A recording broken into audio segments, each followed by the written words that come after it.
नमस्कार, आप देख रहे हैं वीके न्यूज़ और मैं आपके साथ निधि पोखरियाल। इस्लाम धर्म में हज यात्रा का महत्व बहुत ज़्यादा है। हर साल दुनिया भर से लाखों मुस्लिम हज यात्रा के लिए मक्का पहुंचते हैं। इस्लाम धर्म में ऐसा माना जाता है कि हर वो शख्स जो वित्तीय तौर पर मजबूत है उसे अपनी ज़िंदगी में एक बार हज यात्रा ज़रूर करनी चाहिए। लेकिन अब इस हज यात्रा के विरोध में दुनिया भर के मुसलमान उतर आए हैं।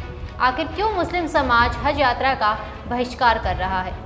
जी हाँ, फॉरेन पॉलिसी की रिपोर्ट के मुताबिक अप्रैल महीने में लीबिया के सबसे जाने माने सुन्नी मौलवी ग्रैंड मुफ्ती सादिक अली घरियानी ने सभी मुस्लिमों से हज यात्रा का बहिष्कार करने की अपील की। उन्होंने ये भी कहा कि अगर कोई भी शख्स दूसरी बार हज यात्रा करता है तो यह नेकी का काम नहीं बल्कि पाप होगा। आखिर ऐसा क्यों? दुनिया भर के तमाम मुस्लिम हज यात्रा की तैयारी एक साल पहले ही शुरू कर देते हैं, फिर अचानक ऐसा क्या हुआ कि अब इस हज यात्रा का विरोध किया जा रहा है? दरअसल सऊदी अरब प्रिंस मोहम्मद बिन सलमान पिछले कुछ समय से अपने देश की घरेलू और विदेशी नीतियों पर पर्दा डालने की कोशिश कर रहे हैं, लेकिन इसके बावजूद वह अपनी खिलाफ उठ रही आवाज़ को नहीं दबा पा रहे। यमन में सऊदी बमों से मरने वालों की बढ़ती तादाद, इस्तांबुल के सऊदी दूतावास में पत्रकार जमाल खशोगी की बेरहमी से की गई हत्या और रियाद के ईरान को लेकर आक्रामक रवैये की वजह से सऊदी के सुन्नी मुसलमान भी प्रिंस को समर्थन देने के अपने फैसले पर दोबारा सोचने को मजबूर हो गए हैं।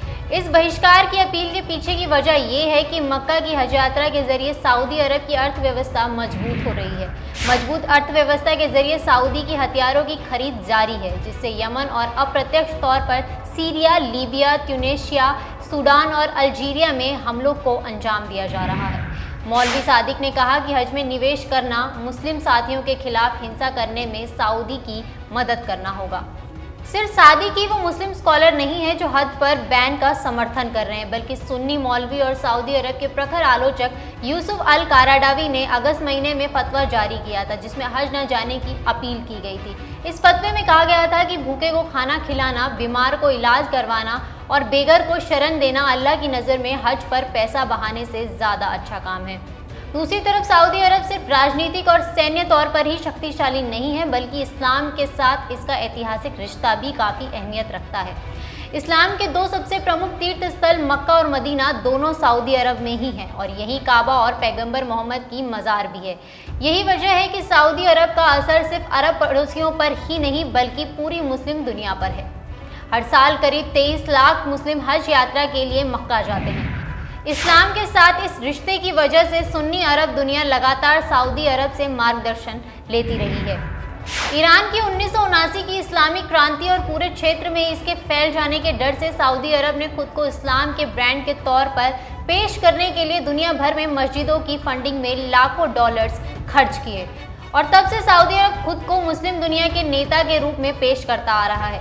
हाल ही में एक ब्रिटिश कोर्ट ने अपने आदेश में कहा कि सऊदी अरब के साथ हथियारों के समझौते गैर कानूनी हो सकते हैं, तो इस पर इस्लामिक स्कॉलर सादिक ने एक कदम आगे बढ़ते हुए कहा कि सऊदी का बहिष्कार करने के लिए हज यात्रा नहीं करनी चाहिए। सोशल मीडिया पर भी इसकी लहर देखने को मिल रही है। ट्विटर पर कम से कम 16,000 ट्वीट्स के साथ बायकॉट हज ट्रेंड चल रहा है। दुनिया भर के सुन्नी मौलवी भी हज के बहिष्कार की अपील कर रहे हैं। इस्लाम के 5 स्तंभों में से हज को एक प्रमुख स्तंभ माना गया है और यह मुस्लिम के लिए ज़रूरी भी है, लेकिन बहिष्कार की ये मांग इशारा करती है कि सऊदी के प्रति ये चिंताएं कितनी वास्तविक है। अगर ये ट्रेंड जारी रहता है तो ये सऊदी अरब के लिए न सिर्फ इस्लाम के लिहाज से बल्कि उनकी अर्थव्यवस्था के लिए भी बड़ी चुनौती बन सकता है। आपको हमारे वीडियो कैसा लगा हमें कमेंट बॉक्स में ज़रूर बताएं। अगर वीडियो पसंद आए तो उसे लाइक करें, शेयर करें और ऐसे ही देखते रहिए वीके न्यूज़। शुक्रिया।